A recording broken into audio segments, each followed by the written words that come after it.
faly miarabantsika rehetra zay tonga eto miaraba indrindra dia nareo namana mpanao gazety teneniko ampiandohany eto fa point de presse no atao fa tsy conférence de presse ary miangavy anareo zany mba andinika tsara zay zavatra teneniko fa voalaza ao anatin'ny zavatra teneniko ny mety ho fanontanianareo rehetra. Ity moa zany nataoko bilingue, misy amin'ny teny gasy misy ihany koa amin'ny teny frantsay.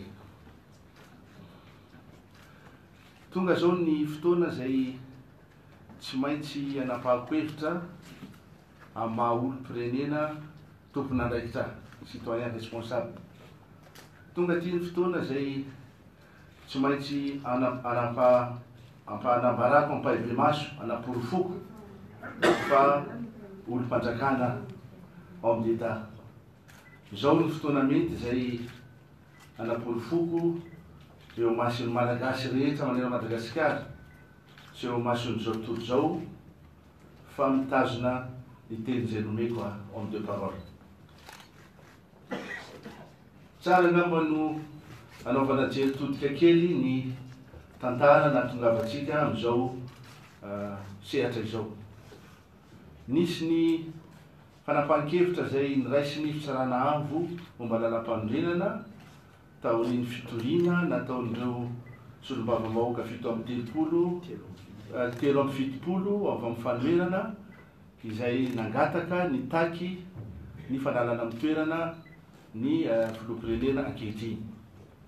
Ny fanapahan-kevitra zay niraisy ny filan-kevitry ny fitsarana avo lalam-panorenana moa taorian'izay dia hoe tsy maintsy ravana ny gouvernementa ary apetraka amin'ny fotoana voafetra ny gouvernementa izay atao hoe gouvernementa ny marimaritra iraisana. Ekeko tsy misy ady varotra izay fanapahan-kevitry ny fisarana avo manam-panorenana izay.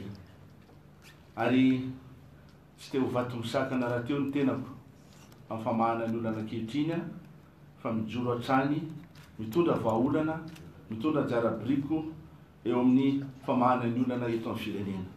Noho izany tsy antery na amin'ny alahelo fa an-tsitrapo androany ary ankafaliana tokoa no ametrahako ny fialana androany ary anolorako eo anatrehan'ny filoham-pirenena rehefa avy eo izay fametraha taratasy fametraha-pialana izany. Eto dia araraotiko ny fotoana ohatran'izao satria tsy maintsy ataoko izay fametraha-pialana izay mba ahafahan'ny filoham-pirenena misafidy malalaka izay premier ministre hitantana ny gouvernementa ny marimaritra iraisana. Eto araraotiko ny milaza aminareo eto ny fisaorana mitafotafo izay atolotro ny filoham-pirenena izay nametraka fitohisana tamiko mandritra ny 2 taona sy 3 volana mahery tamin'ny fitantanana ny gouvernementa. Mandritra ny fotoana zay nateto amin'ity lampam-panjakana Mahazo nitory hatrany ny firaisan-kina ho an'ny vahoaka malagasy ny tenako ary nanambara hatrany mahazava-dehibe ny tokony hidirana amin'izany hoe firaisan-kina na ny hoe fihavanam-pirenena na fampihavanam-pirenena izany. Niezaka ny tenako nanatona an'ireny tsy mitovy firehan-kevitra tamiko ary niezaka ny tenako niara-niasa tamin'izy ireo ary voapirofo zany tamin'ny fiara-miasa tamin'ireo solombavambahoaka teo anivona teny meram-pirenena. Niezaka ihany koa ny tenako nitady ny marimaritra iraisana hatrany indrindra tamin'ny fandrafetana ny lalàna mahakasika ny fifidianana eny fanadetsy tompon-teny farana aza. Ny azoko ambara dia izao tsy nisy nanenenako ny vita ary isaorako Andriamanitra Andriananahary nanomezana fotoana fahendrena tsilotraina ny tenako na ahafahako nanatanteraka ny adidy masina teo amin'ny tanindrazana. Ary eto mamela ianareo raha isaotra amin'ny fomba manokana ireo ministra rehetra izay membre ny gouvernement izay niara-dalana tamiko hatrany izay nanao ny fomba rehetra ahafahana nampandroso ny Madagasikara na dia mbola tsy tratra aza ny tanjona eo amin'ny ady amin'ny fantranga. Misaotra ihany koa ireo olom-boafidy isa-tsokajiny manerana Madagasikara tamin'ny fanomezany zareo tolo-tanana ny tena koa na havitana nanao iny dingana anankiray eteto amin'ny firenena. Isaorako ihany koa ireo solon-tena-panjakana rehetra izay namana mpiara-miasa akaiky. Ao ihany koa ireo chef de région na lehibe ny faritra teo amin'ny fahaizany zareo niara-niasa tamiko sy tamin'ny gouvernementa nametra nahatrany ny fitoniana teo anivon'ny faritra rehetrarehetra sy ny fampandrosoana ihany koa mba hipaka hatrany amin'ny fotony.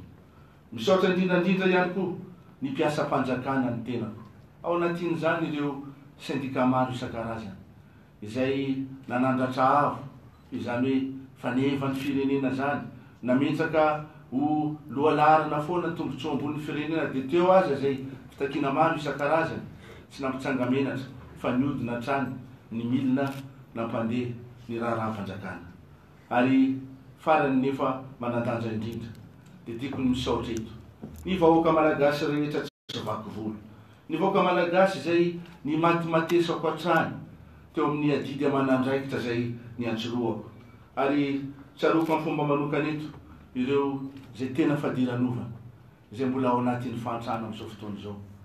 Raha mbola omen'Andriamanitra herin-tsaina, herim-batana, fahendrena ny tenako n'aiza n'aiza ny toerana isy ahy dia tsy maintsy ahatsiaro ary hanampy an'ireny olona reny. Ary eto am-pamaranana manao mandra-piaona ao aminareo vetivety ny tenako. Misaotra tompokolahy, mankasitraka tompokavy. Je me permets peut-être de traduire en français donc ce que je viens de dire tout à l'heure.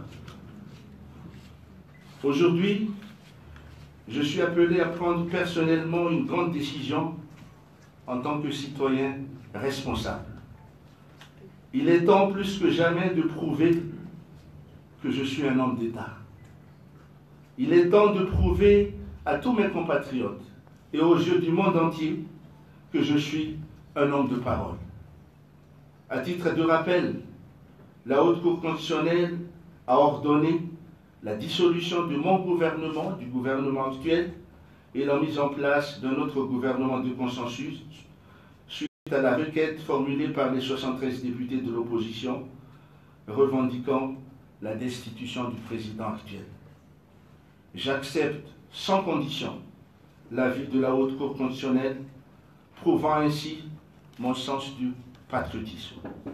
Je voudrais prouver ma bonne foi et apporter la pierre à l'édifice dans le règlement de la crise actuelle.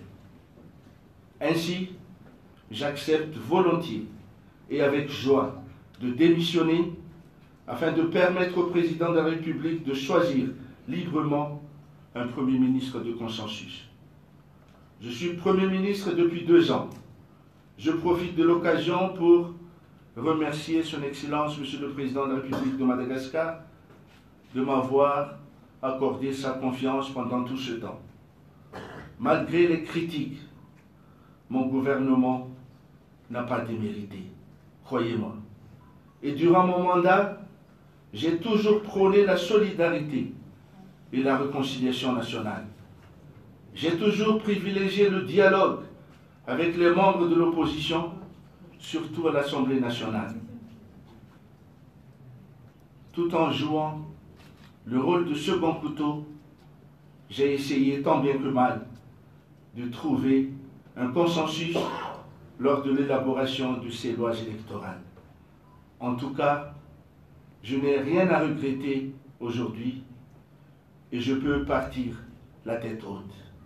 Pour terminer, je tiens à remercier tous les ministres, membres de mon gouvernement, les fonctionnaires, les élus, les représentants de l'État et les chefs de région d'avoir accepté de travailler main dans la main avec moi, d'une manière sincère, pour le développement de notre pays. Je vais partir de ce lieu, de ce palais magnifique. Je vous dis, ce n'est qu'un au revoir. Je vous remercie.